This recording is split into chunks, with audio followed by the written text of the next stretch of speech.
Ons gaan verder met Genesis, ons is by Genesis 41 en ek het vir die verlede week gesê, die skriflesing gaan so bietjie oorvleuel, want ons het nou al reeds vers 33, ek dink tot by vers 36 verlede week gelees. Ons gaan weer by vers 33 begin lees, en dan sal ons lees tot by vers 57. Dit is aan die einde van hoofstuk 41. So ons skriflesing is Genesis 41 vanaf vers 33 tot 57. Ons praat vanoggend oor Josef se drome wat waar word. Daar is 'n mond vol, maar kom ons bid eers saam. Ons het die Bybel oop. Die Here gaan met ons praat. Kom ons vra dat hy met elkeen van ons besigheid sal doen. Here, dit is heilige oomblikke. Die ou mense het gesê dis gewyd. Beteken ons is nie nou besig met menslike dinge nie, ons is nie besig om te luister na opinies en menings van mense nie, veral wanneer ons die Bybel oopmaak en lees, dit is u woord, dit is u waarheid. Sal u ons daardeur vanoggend kom lei, leer, dat ons sal weet wat dit is wat u wil hê ons moet doen. Ons wil saam met die woorde wat opgeskrywe is in Openbaring, van die mense wat oorleef het na die swaar tyd, die verdrukking. Hulle het gesê, groot en wonderlik is u werke. Here, God, almagtige, regverdig en waaragtig is u weë, o koning van die heiliges. Wie sal u nie vrees nie, Here, en u naam nie verheerlik nie, want u alleen is heilig. Al die nasies sal kom en voor u aanbid, omdat u regverdige dade geopenbaar geword het. Ons sien uit na daardie dag, wanneer u geopenbaar sal word, soos Paulus vir die Tessalonisense sê, die dag as Christus geopenbaar word, en julle saam met hom. Maar tot dan, sal u vir ons lig gee deur u woord. Sal u ons lei. Spreek nou tot elkeen van ons, u diensknegt en u diensmaagd luister. Amen. Genesis 41, ek lees vir die voor vanaf die 33ste vers. Dit is nou die raad wat Josef gegee het, nadat hy vir Farao gesê het, wat beteken sy drome? Laat Farao dan nou uitkyk na 'n verstandige en wyse man, en hom aanstel oor Egipte land. Farao moet so maak en opsigters oor die land aanstel, en in die 7 jare van oorvloed, die 5de deel hef van die opbrengs van Egipte land. En hulle moet al die voedsel van hierdie goeie jare wat kom versamel en onder leiding van Farao koring ophoop as voedsel in die stede en dit wegbêre. So sal dan die voedsel 'n voorraad wees vir die land vir die 7 jare van hongersnood wat in Egipte land sal kom, sodat die land nie deur die hongersnood te gronde gaan nie. En die woord was goed in die oë van Farao en van al sy dienaars. Daarop het Farao aan sy dienaars gesê, kan ons wel iemand vind soos hierdie man, in wie die gees van God is? En Farao sê vir Josef, aangesien God dit alles aan jou bekend gemaak het, is daar niemand verstandig en wys soos jy nie. Jy moet jy moet oor my huis wees, en na jou bevel moet die hele volk hulle skik. Alleen deur die troon sal ek groter wees as jy. Verder het Farao vir Josef gesê, kyk, ek stel jou aan oor die hele Egipte land. Toe trek Farao sy seelring van sy hand af en sit dit aan die hand van Josef. En hy het hom fyn linneklere laat aantrek en die goue ketting om sy hals gehang en hom laat ry op die 2de rytuig. En hulle het voor hom uitgeroep, pas op, so het hy hom dan oor die hele Egipte land aangestel. En Farao sê vir Josef, ek is Farao, maar sonder jou mag niemand sy hand of voet in die hele Egipte land verroer nie. En Farao het Josef genoem Sefenat Paneach, en aan hom Asenat, die dogter van Potifera, die priester van On, as vrou gegee. En Josef het uitgetrek oor Egipte land. En Josef was 30 jaar oud toe hy voor Farao, die koning van Egipte, gestaan het. En Josef het van Farao af weggegaan en die hele Egipte land deurgetrek. En die land het met handvolle opgelewer in die 7 jare van oorvloed. En toe het hy al die voedsel van die 7 jare versamel wat in Egipte land gekom het, en voedsel in die stede weggesit. Die voedsel van die land wat rondom elke stad was, het hy daarin weggesit.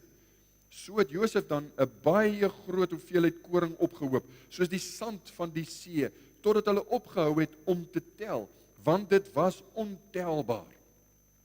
En vir Josef is 2 seuns gebore, voordat die jaar van hongersnood gekom het, wat Asenat, die dogter van Potifera, die priester van On, vir hom gebaar het. En Josef het die eerstgeborene Manasse genoem, want, het hy gesê, God het my al my moeite laat vergeet, en ook die hele huis van my vader. En die tweede het hy Ephraim genoem, want, het hy gesê, God het my vrugbaar gemaak in die land van my ellende. Toe het die 7 jare van oorvloed wat daar in Egipte land was ten einde gekom, en die 7 jare van hongersnood het begin aankom, soos Josef voorspel het. En daar was hongersnood in al die lande, maar in die hele Egipte land was daar brood. En toe die hele Egipte land honger gely en die volk na Farao geroep het om brood, sê Farao aan al die Egiptenaars, gaan na Josef, doen wat hy julle sê. En die hongersnood was oor die hele oppervlakte van die aarde, en Josef het alles waarin iets was oopgemaak en aan die Egiptenaars verkoop. En die hongersnood was swaar in Egipte land. En die hele wêreld het na Josef in Egipte gekom om koring te koop, want die hongersnood was swaar op die hele aarde. Dis tot daar wat ons saam lees in die onfeilbare woord van die Here. Josef se drome word waar. Dit is Josef se verhaal van die laagtepunt in die tronk tot die hoogtepunt, tweede in bevel van Egipte. Die Engelse het lekker uitdrukkings. Ek het hier die hele week gevra vir Daleen en ek vra my ma en ek vra almal, ek soek nou 'n lekker tema van rags to riches, sê die Engelse, en daar's verskillende uitdrukkings in die Engels. Ek het nie 'n lekker een, as julle my kan help sou dit goed wees. Ek het nou maar gesê Josef se drome word waar. Die bekendste verhaal, die bekendste moderne verhaal dink ek van iemand wat arm was maar vinnig ryk geword het, superryk geword het. Dink ek toe aan Henry Ford. Het julle al die verhaal van Henry Ford gelees? Daar moes seker al ek het nie 'n film gesien oor hom nie, maar ek seker daar moet iemand al 'n film gemaak het oor Henry Ford. Ek lees hy was 13 jaar oud, toe gee sy pa vir hom 'n horlosie. Nou dis niks besonders vir 'n seun op 13 jaar om sy eerste horlosie te kry nie, maar wat besonders was in die geval is dat Henry Ford het die horlosie uitmekaar uitgehaal en hom weer teruggesit in 'n werkende toestand. Daar's die geheim. In 'n werkende toestand. Op 16-jarige ouderdom sê hulle het hy 'n vakleerling geword. Hy was 'n masjinis by 'n skeepsboumaatskappy in Detroit. Daar het hy geleer hoe werk stoomengines. Dit was nou 'n vakleerling om met stoomengines te kan werk.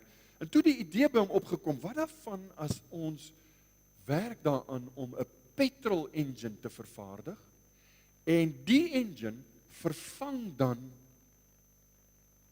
die perd. Dis waar die uitdrukking horseless carriage, het jy dit al gehoor in die Engels? Dit was Henry Ford se, hy het vir sy vriende gesê, hy gaan 'n horseless carriage maak, hy gaan 'n kar maak, hy gaan 'n voertuig maak, 'n koets, 'n perdekar, sonder 'n perd, want 'n engine gaan die ding trek. Nou ja, die res is geskiedenis. 1906 begin hy die Ford maatskappy, in 1908 het die baie bekende Model T Ford, wat die motorkenners nou goed sal ken, het hy die Model T Ford bekend gestel. En hy was die ou wat begin het met massaproduksie van voertuie. Hy wou dit vir almal beskikbaar stel en hy het baie idees gehad vir bemarking. Dit was sy idee ook om, soos wat ons nou vandag die franchises ken, die verskillende, onder een maatskappy het jy verskillende takke van 'n ding. So het Henry Ford in Amerika begin om met massaproduksie motorkarre vir die volk te gee. Maar hulle sê, vinnig, toe is Henry Ford die rykste man van alle tye. Daar was 'n tydskrif in 2008 in die Forbes tydskrif, waar hulle 'n artikel, waar hulle sê Ford se rykdom, Henry Ford se rykdom, op sy hoogtepunt, was gereken, en dit is nou met die waarde van 2008 se dollar, was Henry Ford bereken op 188 miljard dollar. Van 'n arm seentjie tot by die rykste man van alle tye, een van die rykste manne van alle tye. Nou as jy kyk na die Ou Testament, as jy iemand soek wat van niks tot skatryk is, dan vinnig, dan kyk jy na Josef. Hy was baie vinnig. Eendag, die oggend was hy nog in die tronk. En die middag, toe sy tweede in bevel van Egipte, aangetrek soos 'n koninklijke, en mense moet voor hom buig. Hy word op 'n wa, die tweede wa van die koninkryk word hy rondgery en die mense moet voor hom buig. En hierdie tipe lewe wat Josef nou het. Onthou waar hy was. Ons het nou al die pad saam met hom geloop. Hierdie tipe lewe bring nou unieke uitdagings, want dit bring nuwe versoekings. Dit bring nuwe uitdagings in die geestelike lewe. Jy gaan nooit hierdie kant van die graf los wees van versoekings nie. En nou moet ons kyk na Josef se lewe. Ek kan vir u sê, Josef het egter getrou gebly. Hy bewys sy getuienis voor Farao. En dit wat Farao gesê het hy gestand gedoen. Farao het van hom gesê in vers 38, hy het aan sy dienaars gesê, kan ons wel iemand vind soos hierdie man, in wie die gees van God is? Ek glo nie Farao het die drie eenheid leer geken, of die Heilige Gees van geweet, of iets van die aard nie. Maar vir hom, die uitdrukking wat hy gebruik het, is vir ons net kosbaar. Kan jy nog iemand kry in wie die Gees van God is? Josef was so iemand. Die Gees van God was in hom. Ek glo dit van Josef. Hy is uit die tronk as gevolg van die vermoë wat God aan hom gegee het om drome te kan uitlê.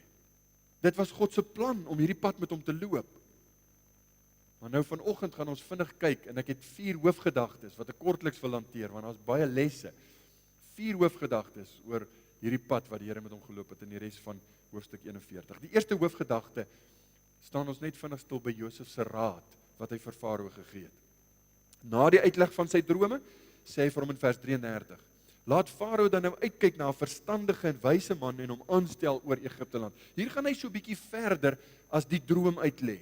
Farao wou net hê, sê vir my wat beteken die drome?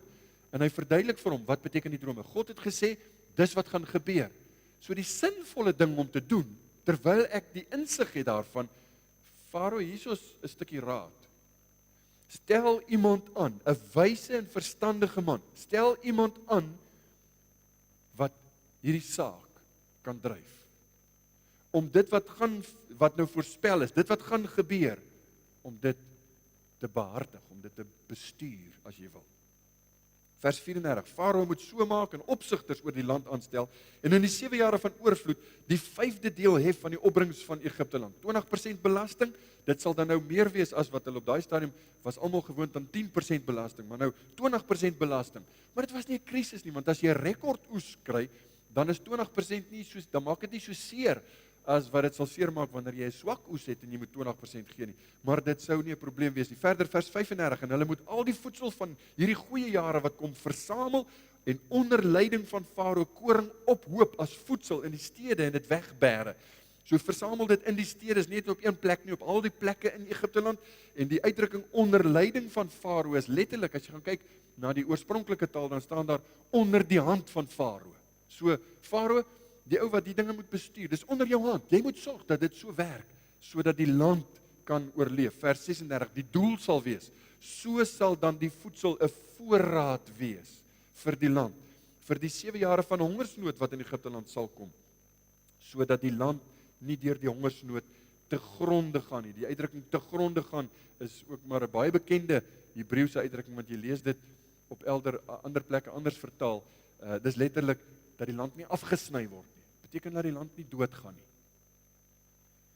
Nou sommige mense wat hierdie verhaal lees en wat verklaringe gee, meen Josef was besig om homself voor te stel en vir Farao te sê, Josef, hier is ek, stel my aan, ek sal die ding doen. Maar ons weet nou al wat Josef se gesindheid was. Niks vir my nie. Hy was nie besig om homself te verkoop hier nie. Hy was 'n vreemdeling. Hy het self geweet, dis baie onwaarskynlik dat hy enigsins verhef sal word. Hy het gehoop om uit die tronk uit te kom, maar selfs Josef het besef, dis baie onwaarskynlik vir hom om te regeer. Maar Farao maak 'n koneksie. Farao sê, hoorie, jy is die ou wat die droom uit kon lê. Jy was die een wat met die wysheid en verstand gekom het om te sê, as dit dan is hoe dit gaan werk, en jy vir jouself al bewys, as nie net sommer 'n ou wat praat nie, dit word waar. So Farao maak hierdie koneksie en hy sê die een met die sinvolle plan om Egipte te red, is die een wat ek die taak gaan gee. Waar gaan jy 'n beter kandidaat kry? My woorde van parafrase van wat Farao gesê het. Waar gaan jy 'n beter kandidaat kry? Dit bring ons by ons tweede hoofgedagte. Josef word toe nou verhoog, want Farao sê nie net vir hom baie dankie vir jou verklaring en jy kan nou maar teruggaan na Potifar se huis toe nie. Hier kom die plan, vers 39.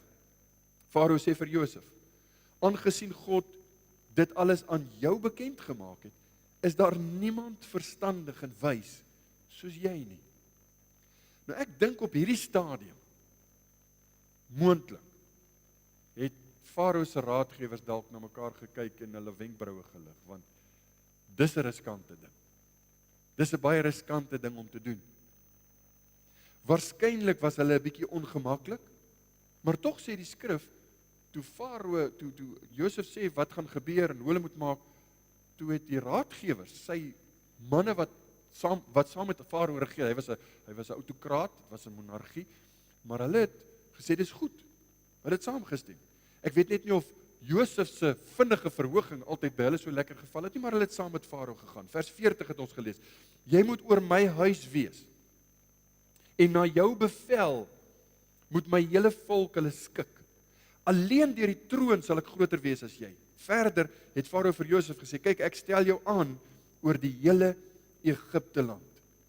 Nou, ek is van mening, dit staan nie in die teks nie, maar ek is van mening dat dit moontlik kon wees dat Potifar op hierdie stadium al reeds iets in Farao se oor gefluister het. Want Farao gee met baie groot vrymoedigheid ook sy huishouding, soos wat Potifar se huishouding aan Josef oorgegee was daai tyd, gee Farao sy huishouding oor, maar nie net sy huishouding nie, nie net sy paleis nie, ook sy regering, sy land, sy bronne, sy alles.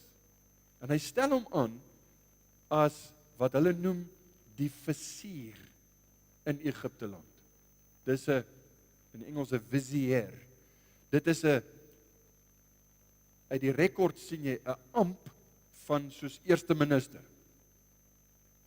Jy's onder die Farao, jy regeer, jy doen wat gedoen moet word. Uit die rekords van antieke Egipte was hierdie amp blykbaar vir die eerste keer in Egipte ingestel. Trouwens, die geskiedkundiges reken, ek moet nou sê die geskiedkundiges wat die Bybel glo, hulle reken, dis baie moontlik dat Josef die eerste een was. Daar was 'n hele paar ander raadgewers, maar dit was die eerste keer wat 'n Farao, was verskillende dinasties, verskillende koninklike huise in die afstammelinge van die Farao's, maar dit was die eerste keer wat hierdie in die geskiedenis na vore gekom het. Daar is byvoorbeeld 'n dokument gevind in die graf van 'n Farao wat in die 18de dinastie, dis so 3 eeue na Josef. En dit gee 'n posbeskrywing van hierdie vizier. Dit is in Afrikaans is dit vizier. Hy was die hoofadministrateur, wat beteken hy het die koninkryk se sake bestuur, insluitend belasting, landbou, staatsargiewe en bouprojekte. Niks het gebeur sonder hierdie ou se goedkeuring. Verder het hy 'n regtelike rol gehad, want hy was soort van die hoofregter in die land. Hy moes regsaangeleenthede behartig, die regters moes aan hom verslag doen, en hy moes verseker dat reg en geregtigheid geskied. Hy was die minister van wet en orde in Egipte land, as jy dit nou so wil stel. Hy was ook die adviseur van Farao, want Farao moes oor belangrike staatsake geadviseer word, en dan het hy met die vizier gepraat. Hy het hierdie koninklike besluite saam met hom geneem, en dan moes die vizier dit dan implementeer, al die besluite wat Farao geneem het, en ook wat hy in sy eie hoedanigheid kon neem. En dan die implementering van wette. Hy moes orde binne die koninkryk handhaaf, soos wat ek net nou gesê het. So dit was 'n prominente, dit was nie sommer net 'n, jy's nou verhoog nie. Hy het 'n taak gehad, hy het 'n ontsettende verantwoordelikheid gehad. En weer eens, ek glo, Farao het geweet van Potifar, en onthou hy destyds toe in Potifar se huis regeer het. Alles was geseënd, alles het goed geloop, want hy was 'n getroue diensknegt en die Here het hom geseën. Nou dit was die rol wat Josef nou skielik moes vervul. En ek wil vir u sê, dit was nie net as gevolg van sy vermoë, sy bonatuurlike vermoë moet ek sê, om drome te kan uitlei nie, maar dit was as gevolg van sy karakter, as gevolg van sy wysheid. En dis alles tentoongestel in sy gesprek met Farao, in dit wat hy was, dit wat hy geleef het. Farao het verslag gekry, miskien selfs die tronkbewaarder, mens weet nie. Maar hierdie dinge het Farao genoop om te sê, gaan ons 'n beter ou kry vir hierdie werk. Jy is die kandidaat. Vers 37, en die woord was goed in die oë van Farao en al sy dienaars. Daarop het Farao aan sy dienaars gesê, kan ons wel iemand vind soos hierdie man in wie die gees van God is. Nou jy weet, die Heilige Gees word genoem die gees van wysheid en verstand. Insig. Een van die algemeenste kenmerke van die inwoning van die Heilige Gees, met ander woorde, dit is as jy 'n kind van God is. As jy die Heilige Gees in jou het, dan het jy onderskeidingsvermoë. Dit mag dalk vreemd klink, hoegenaamd nie aanstellerig nie. Ons moet nederig bly, maar ek wil vir u sê, 'n kind van God het wysheid bo sy tydgenote. As hy die Heilige Gees in hom het, en as hy vol is met die beginsels van die woord, dan het hy wysheid en onderskeiding wat die wêreld nie het nie. Kennis mag dalk 'n probleem wees. Daar's baie slim mense wat die Here glad nie ken nie. Dis nie waarvan ek praat nie. Ek praat van wysheid en onderskeidingsvermoë.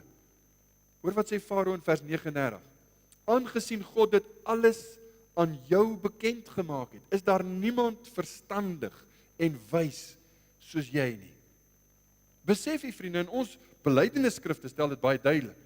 Sonder God, sonder die Heilige Gees, kan ons niks verstaan van die werke van God nie. Jy kan die Bybel lees, jy kan 'n teologiese graad kry, jy kan 'n doktorsgraad kry, jy kan 'n professor wees, as jy nie die Heilige Gees het nie, is jy nie toegerus met die wysheid en die insig van die hemel nie. Sonder God se Gees is godsvrug en onderskeidingsvermoë, die denke van God, die lyn, die patrone, die beginsels wat jy in die skrif sien, is vir jou toegemaak. Jy kan slim wees en jy kan dalk wêreldwys wees, maar jy gaan nie die wysheid van God hê nie. Mense moet dit kan raak sien in ons lewe. En nou is ek besig om stadig maar seker na ons toe te kom, want ons word vermaan, ons word aangemoedig deur die woord van God, om soos 'n Josef, ons geloof in die woord van God te vestig, sodat ons hierdie inwonende gees, as ek sê ek is 'n kind van God, dan het ek die gees van God in my, dan moet die inwonende, lewende teenwoordigheid van die Heilige Gees, moet my help, om iets te wys van die karakter, die wysheid, wat ons in Josef sien. Nou, ongelukkig is baie Christene vandag moeilik onderskeibaar van die wêreld. Moeilik om te weet wie's wêreld en wie's kerk, wie's wêreld en wie's die kinders van die Here. Dis moeilik. Hoekom? Want een van die grootste probleme van ons tyd is dat die wêreld, en ek praat van die wêreld as 'n stelsel, vorm ons denke. Dit vorm ons na die kultuur van die wêreld. En dit moenie so wees nie. Dis nie veronderstel om so te wees nie. Paulus praat in Romeine 12 vers 2 en hy sê, word nie aan hierdie wêreld gelykvormig nie. Dit is om iets in 'n vorm te gooi. Die Engelse praat van 'n mold. As jy gips vat en jy maak gipsvormpies, dan gooi jy die gips binne in 'n vorm en jy skud hom, want hy moet die vorm aanneem van hierdie mold, van hierdie vorm waarin jy dit gooi. Nou sê Paulus, moenie dat die wêreld jou maak soos die wêreld nie. Moenie soos die wêreld dink nie. Moenie die perspektief van die wêreld hê nie. Moenie die insig van die wêreld soek nie. Word nie aan hierdie wêreld gelykvormig nie, maar word verander deur die vernuwing van julle gemoed. Hoe gebeur dit? Deur die woord van God. Dit is 'n baie duidelike bedreiging, vriende. Weet jy hoekom?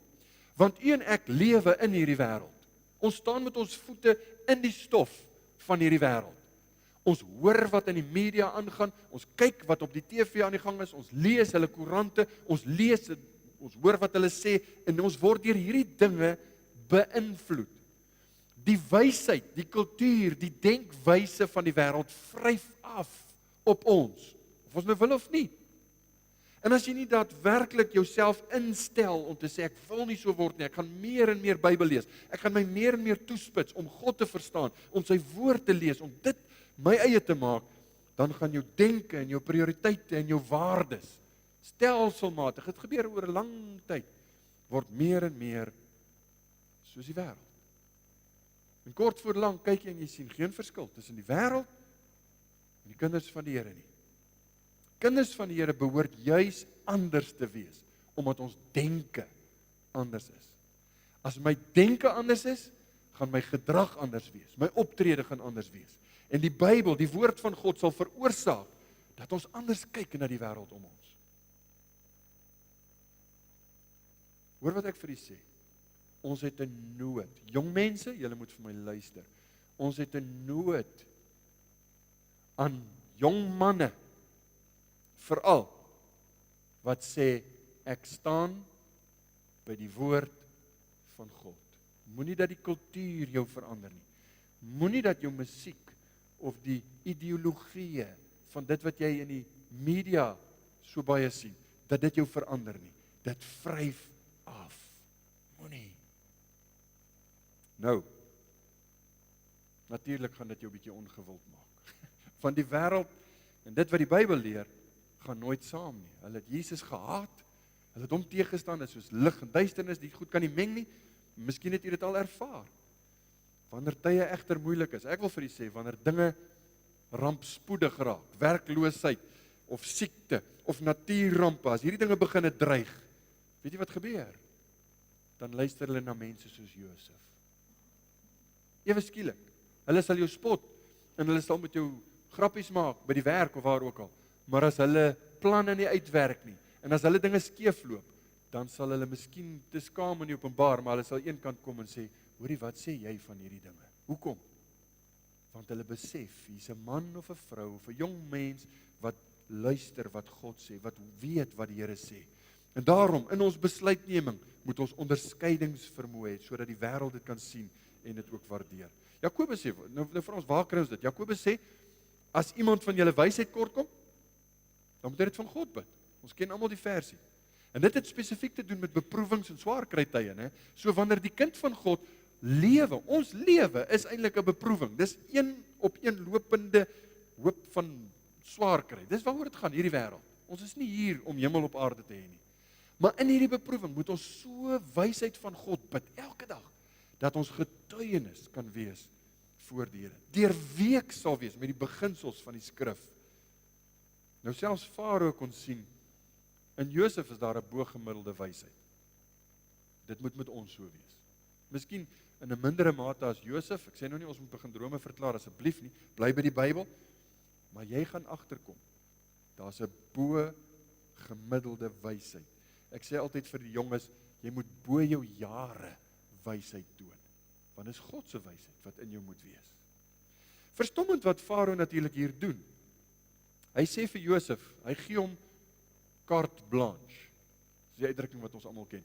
Hy sê vir hom, Josef, hierdie plan van jou, stel dit in werking. Nou veronderstel, ek wil vir u vra, wat dink u? Kom ons wees realisties. As enige politieke leier in ons dag, Ramaphosa, Trump, Putin, maak nou nie saak wie nie, 'n ou wat ons nou ken, wat sal gebeur? Wat dink u sal gebeur as 'n politieke leier, 'n minister of 'n president kom en hy sê, luister, ons het 'n perskonferensie, die TV is daar, almal is daar, en hy kondig radikale verskille aan.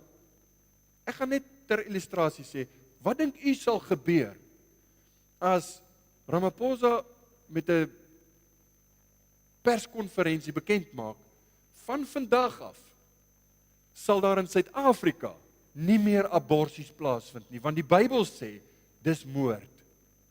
Wat dink jy gaan gebeur? Gaan dit mooi afloop? Die mense sal hom toejuig en hy sal die verseker nie.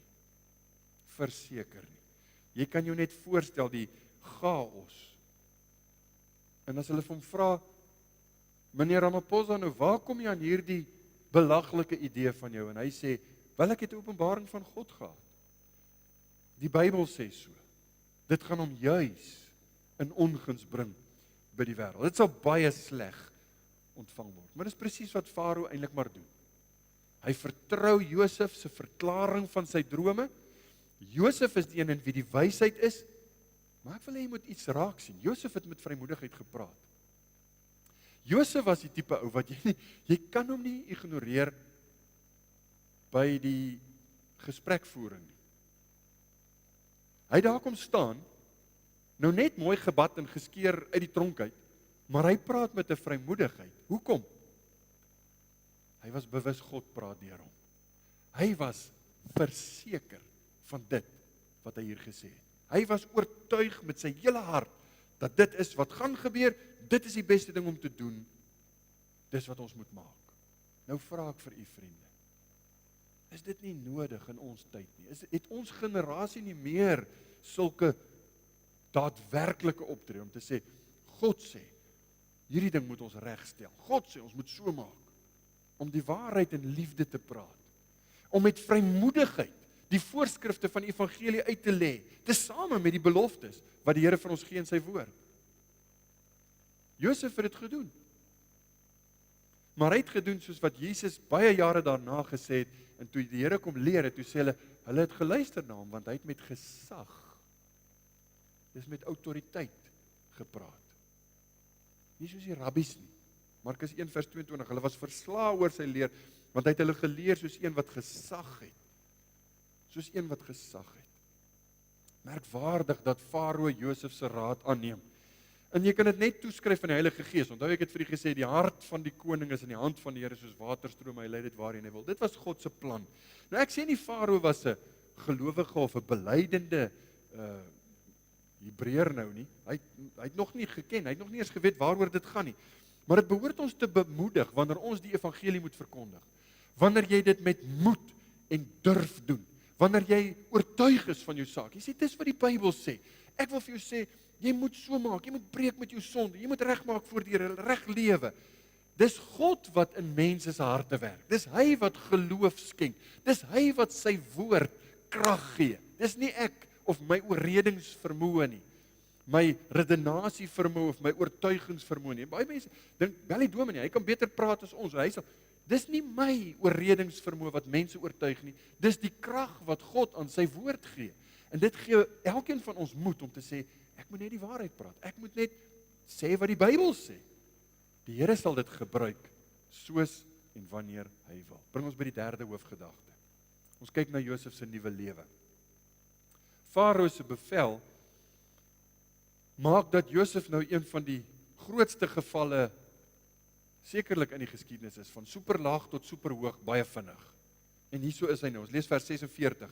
En Josef was 30 jaar oud toe hy voor Farao die koning van Egipte gestaan het. En Josef het van Farao af weggegaan en die hele Egipte land deurgetrek. Nou dit beteken 30 jaar was hy oud. Dit beteken 13 jaar van tevore was hy nog kleinboet in sy pa se huis, assistent, skaapwagter, noem hom wat jy wil, met sy mooi jas, met sy mooi kleed. 13 jaar. 13 jaar. En ewe skielik is hy 'n heerser, tweede in bevel, van die grootste nasie van sy tyd, die grootste wêreldmoondheid van daardie dae. 13 jaar. Hoe dit gebeur? Ons het mos daarna gekyk, God het hom opgelei. God het vir Josef gevat, en hy het hom deur swaar tye gesit. Hy het hom gevorm, hy het hom gebuig, hy het hom geskuur. Dit was sy jare van opleiding. Eers die slawemark, toe Potifar se huis, valslik beskuldig, tronk toe. Al hierdie dinge het meegewerk. Al hierdie dinge het hom gevorm tot dit waar hy nou is.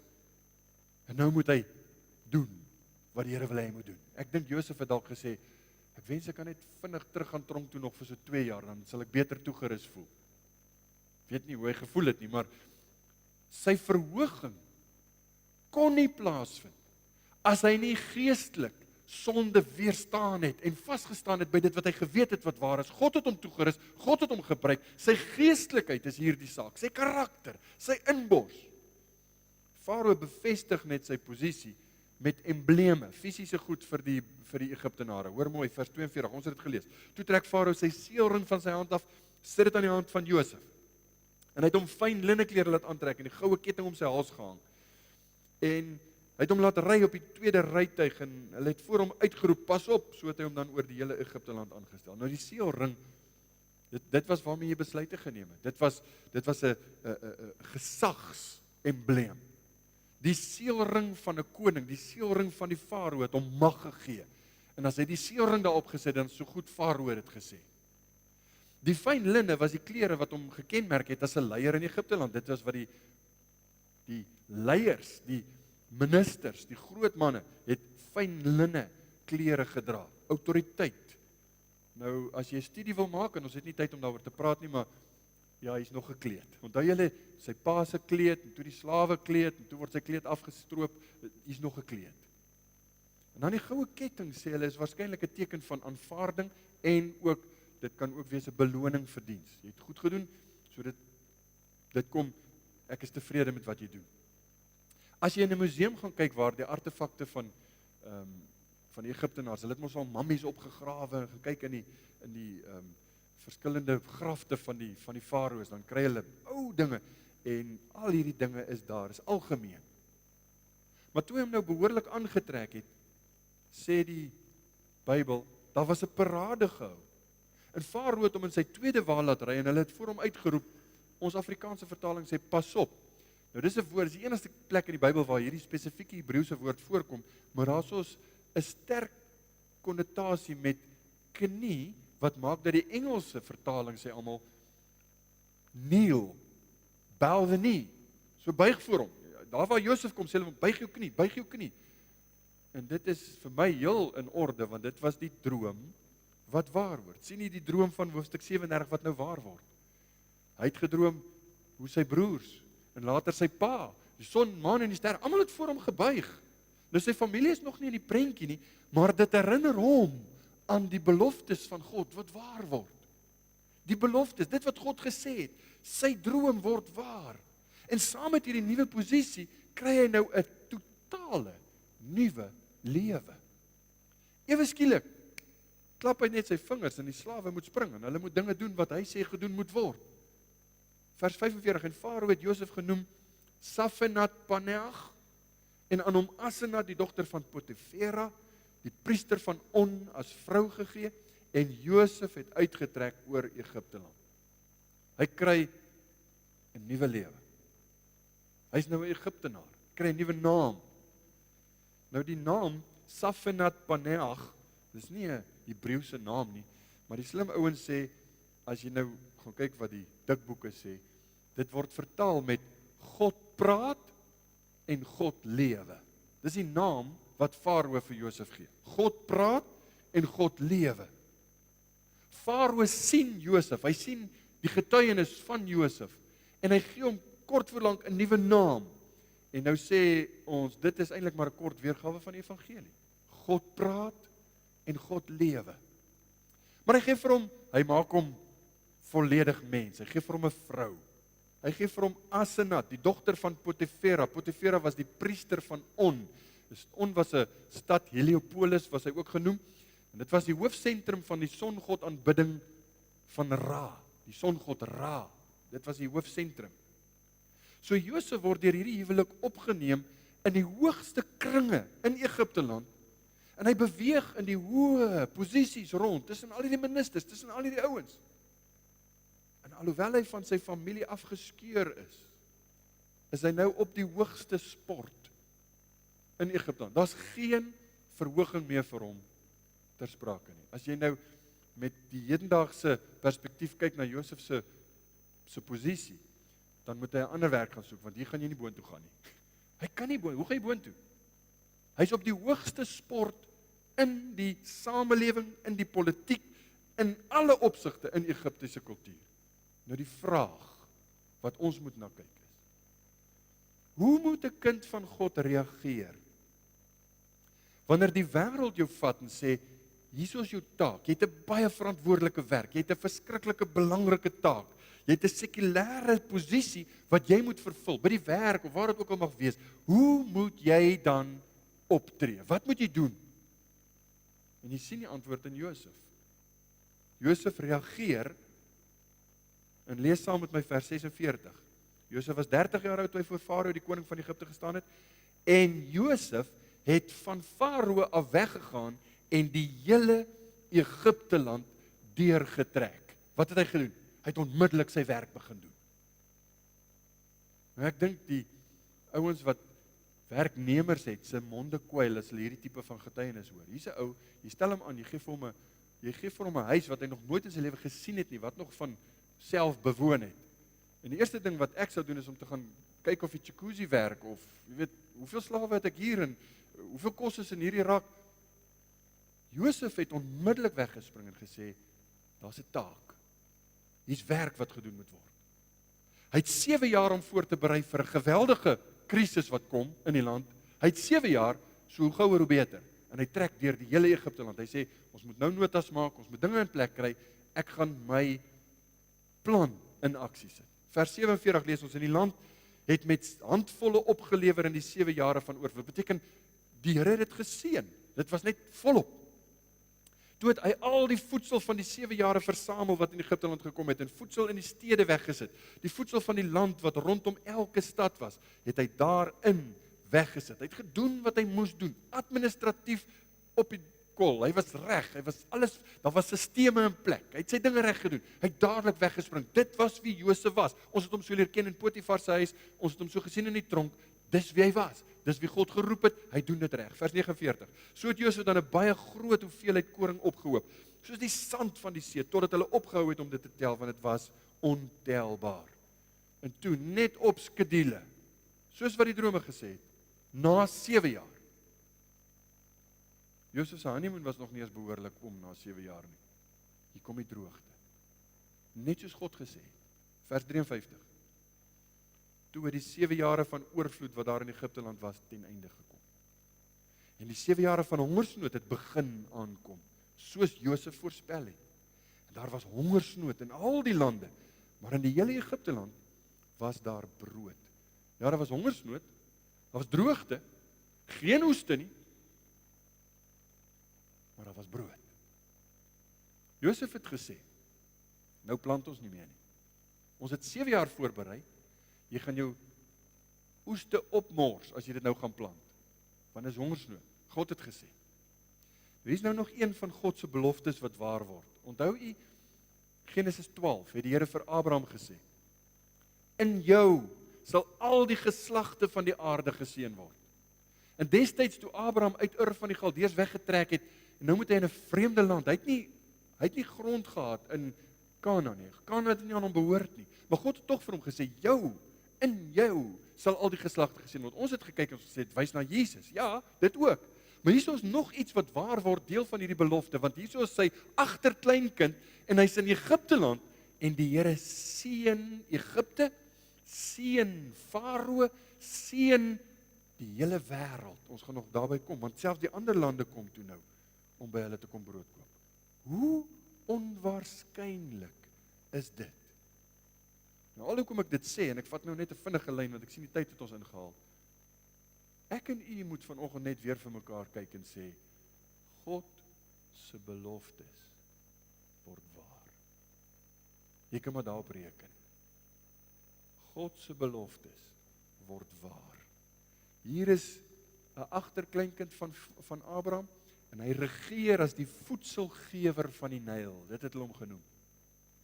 Gaan na Josef toe, daar is brood.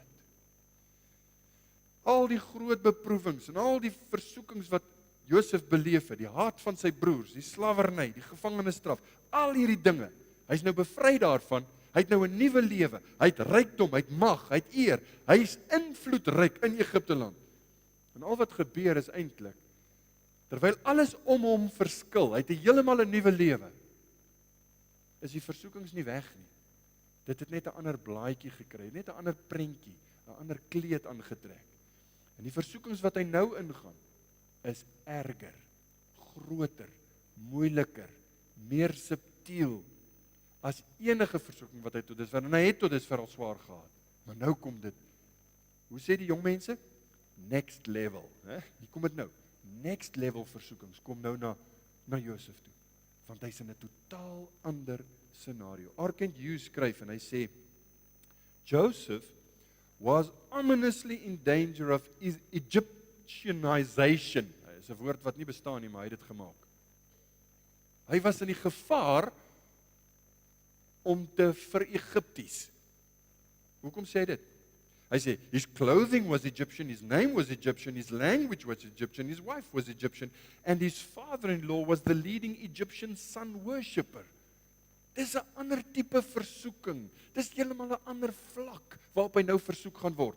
Wat doen jy as jy soos Henry Ford, ewe skielik skatryk, ewe skielik het jy die wêreld aan jou voete, jou drome van kinderdae word waar, dit wat jy oor maar net gedroom het, is ewe skielik waar, en dit lei jou in 'n lewe in van groot roem en rykdom en weelde, waar mense voor jou moet neerbuig. Kan ek vir u 'n vraag vra? My liewe vriend, hoe sal dit jou beïnvloed as jou drome waar word? Dink mooi. Hoe sal dit jou beïnvloed as jou drome waar word? Wat sal jy doen as jy verkies word tot 'n amp of 'n posisie waarvan jy maar net kon droom toe jy 'n kind was? 'n Leefstyl en 'n lewe wat eintlik jy het nie eens geweet daar bestaan sulke weelde nie. Hoe hanteer ons sukses? Hoe hanteer ons seën, fisiese seën, moet ek nou spesifiseer. Die feit is, dis oor en oor bewys. Baie keer is kinders van God wat op 'n laer vlak getrou is en daar die Here dien. Die oomblik as hulle so vinnig verhef word, dan koel hulle af. En hulle invloed taan. Hulle is nie meer so getrou nie. Hulle verloor die standvastigheid wat hulle vroeër gehad het. Hulle het ander tipe versoekings. Baie moeiliker, wat hulle nie voorsien het nie. Liam Gallagher sê, no sooner do we start to earn a bit more money and begin to mix with the influential, maybe even the rich and famous, then we lose our edge. Hy praat namens kinders van die Here, want dis ons natuur, dis ons aard. We lose our edge. We begin making 100 little compromises, and they erode our faith. They throttle our devotion. Dit is baie moeiliker om op te staan in die winter as jy 'n wolkombers het, as wat jy 'n bietjie koud slaap, né? Om stilte tyd te hou. Hoe waar is dit nie? Terwyl Josef in die tronk was, het hy 'n daaglikse afhanklikheid van die Here gehad. Elke dag was hy afhanklik van die Here vir alles wat hy moes doen. Nou het hy alles wat die wêreld hom kan bied. Gaan hy getrou bly. Een van die kommentaare skryf en hy sê, vir Josef was dit in die tronk maklik om op te kyk na God, want hy was laag, hy was op die laagste punt van sy lewe. Maar nou sê hy, is Josef bo, en is makliker om af te kyk. Dit is moeilik om op te kyk as jy bo is, sê die kommentaarskrywer. Nou om Egiptenaar te wees het vir Josef nou goed uitgewerk. Vroeger het hy dit dalk gehaat na Potifar se episode, maar nou het dit vir hom goed uitgewerk. Miskien moet hy die gebaande weef volg van Egipte. Sy skoonpa is 'n bekende priester, die hoofpriester van die songod Ra.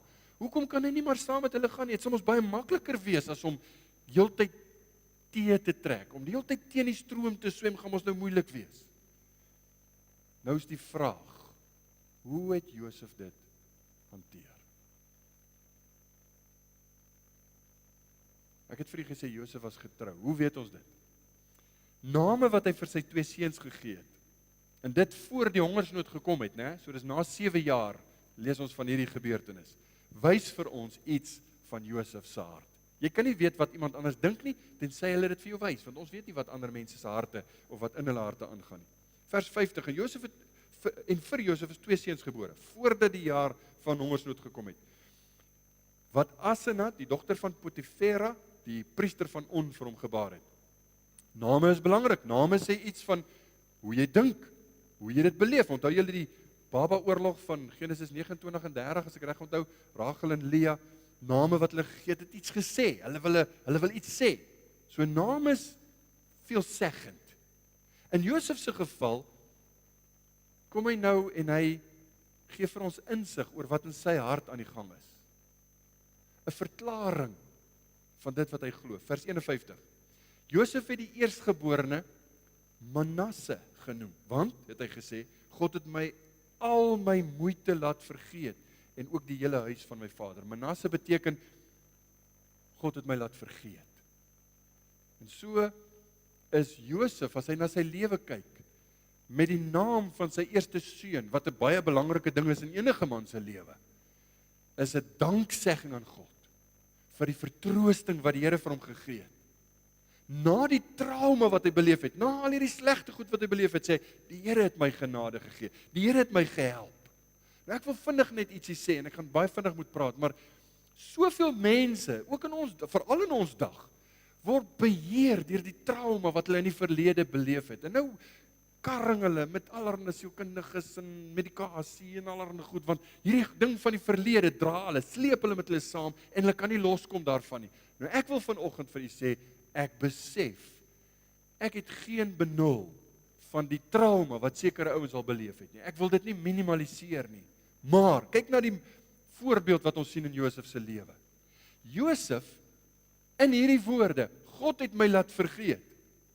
Wys Josef, vir die kind van God, is daar twee paaie wat jy kan kies. Die een is, hou vas aan hierdie seer kry. Jy dra dit met jou saam, bind jou vas daaraan, moet dit nie vergeet nie, haal dit elke keer op, verwys daarna, jy wil mos nou 'n smartvraat wees, is die woord wat ons altyd gebruik. So, wys daarna, want jy het daarom swaar gekry en leef daarmee saam. Of, jy kan soos Josef sê, God het my gehelp om daarvan te vergeet.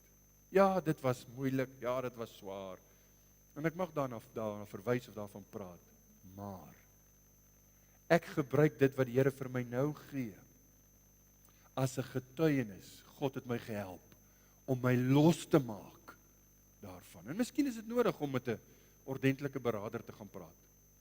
Iemand wat jou kan help om te vergewe as dit moet, of om af te sny as dit moet, of wat jy dit ook al wil noem, kry Bybelse raad. Maar Josef wys vir ons, jy moet jou losmaak. Sommige mense sal boereraad gee, en sê, ag, dis in die verlede, jy weet, los dit in die verlede. Maar hoe kan jy? Josef sê, God het my al my moeite laat vergeet.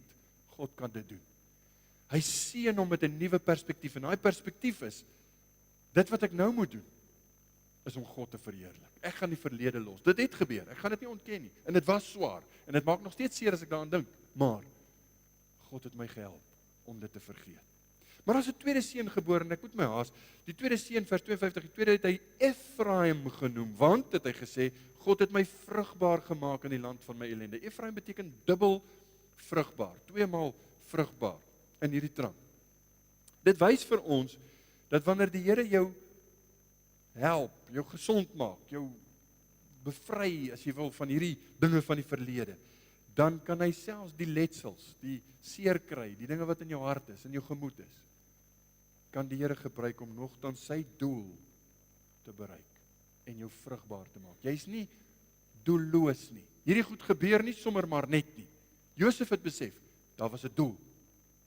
En nou maak hy my vrugbaar. James Montgomery Boyce wys op die orde van die belangrikheid van die orde. Eers, God het my laat vergeet, en dan die vrugbaarheid. Dis die orde. En James Montgomery Boyce sê die volgende, hy sê, if we're living in the past, whether it's the past of unconfessed sins, hurts, suffering, or even old blessings, we will never be completely fruitful in the present. We must let the past be the past. Forget it and move forward with God.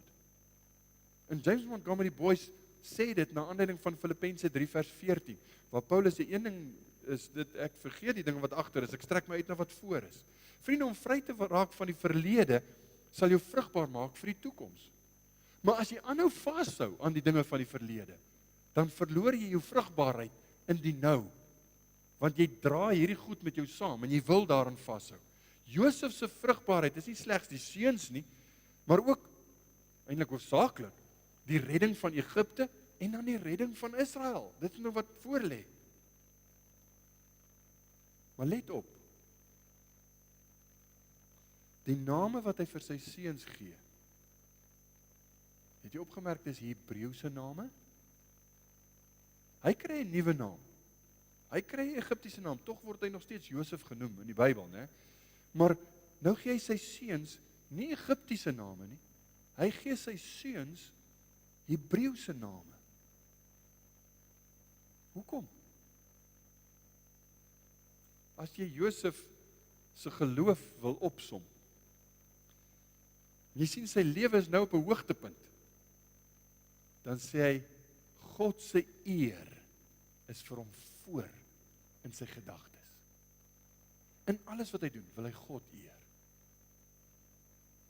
In alles wat hy doen, wil hy God eer, selfs wanneer hy sy seuns name gee. Nou God se mense kan dit doen.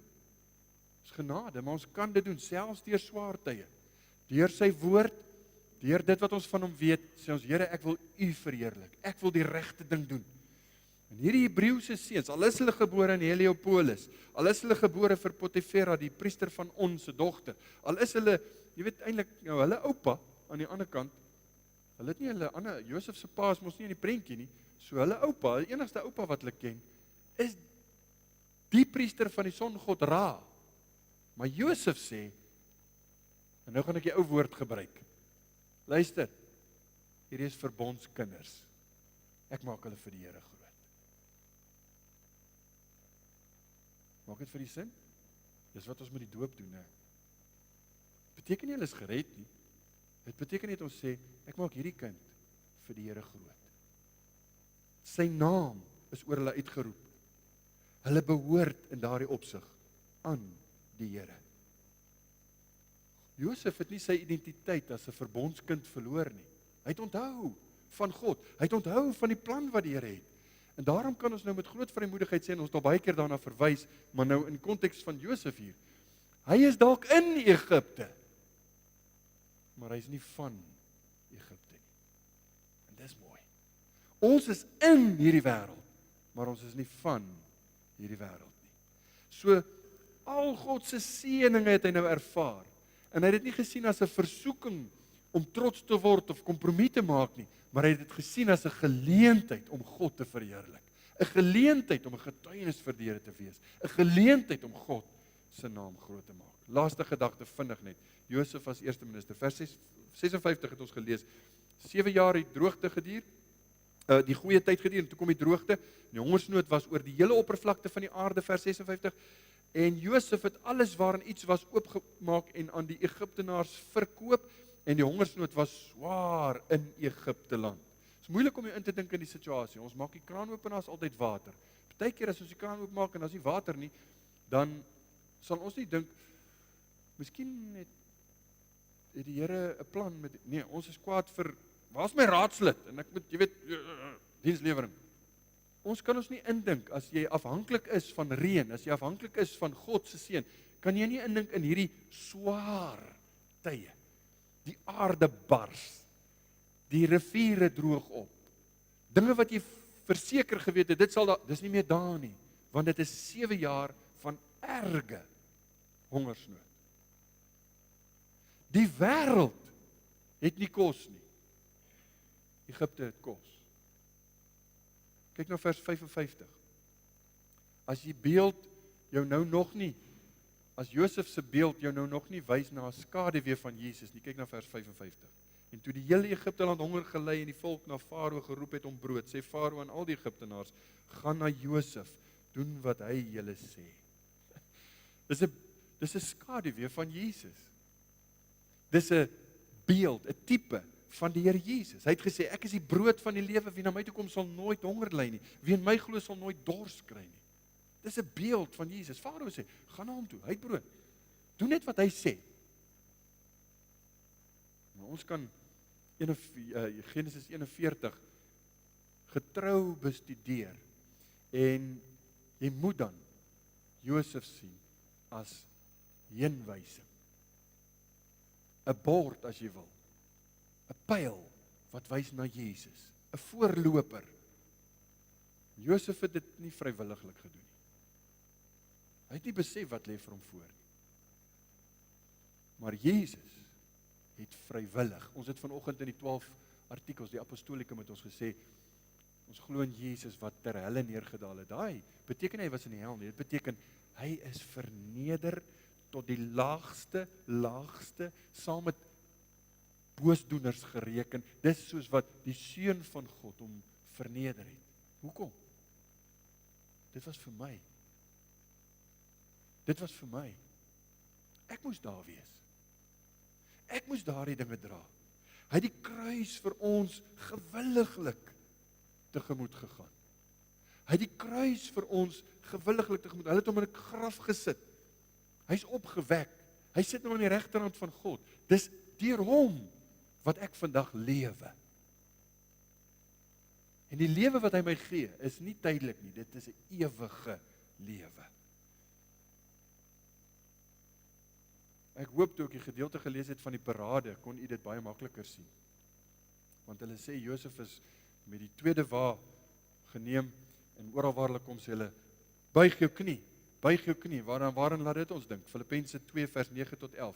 Daarom het God hom, dit is Jesus, ook uitermate verhoog en hom 'n naam gegee wat bo elke naam is, sodat in die naam van Jesus sou buig elke knie van die wat op die hemel, wat in die hemel en die wat op die aarde en die wat onder die aarde is. En elke tong sou bely dat Jesus Christus die Here is tot heerlikheid van God die Vader. Jesus het die seelring van God die Vader ontvang. Hoekom? Want hy die gesag, hy sê aan my is gegee alle mag, al die autoriteit in die hemel en op die aarde. Jy kan al hierdie goedes toepas, dis 'n kosbare beeld. Nou wil ek vir u sê, en ek wil afsluit. Dalk is hier iemand vanoggend wat sê, my lewe is asof dit doelloos is. Waartoe is ek op pad? Jy werk, jy sit 'n leeftyd in jou beroep, of wat ook al, en dan word jy oud, en uiteindelik gaan ons almal dood, en waartoe is ons op pad? Waartoe gaan hierdie goed? As jy Jesus mis, dan sê jy, maar my lewe is doelloos. Dan wil ek vir u vanoggend sê, kyk na Josef, en hy sal jou wys na Jesus. Dis die enigste een wat waarlik sin gee aan jou lewe. Sonder hom is die lewe doelloos. Sonder hom is dit 'n gejaag na wind. Jy gaan nooit bo uitkom nie. Maar as jy hom ken, is hy wat die verskil maak. Wie die Seun het die lewe. Wie die Seun van God nie het nie die lewe nie. Jy kan in 'n kerk wees, jy kan gedoop wees, jy kan kateksasie doen, jy kan die Bybel ken, jy kan 'n graad in teologie doen. As jy die Seun nie het jy nie die lewe nie. En daarom vanoggend, vriende, as ons Josef bestudeer en ons juig in die waarhede, gaan na Jesus toe. Hy moet jou na Jesus wys. By hom is daar brood, by hom is daar lewe. Mag die Here ons help. Amen.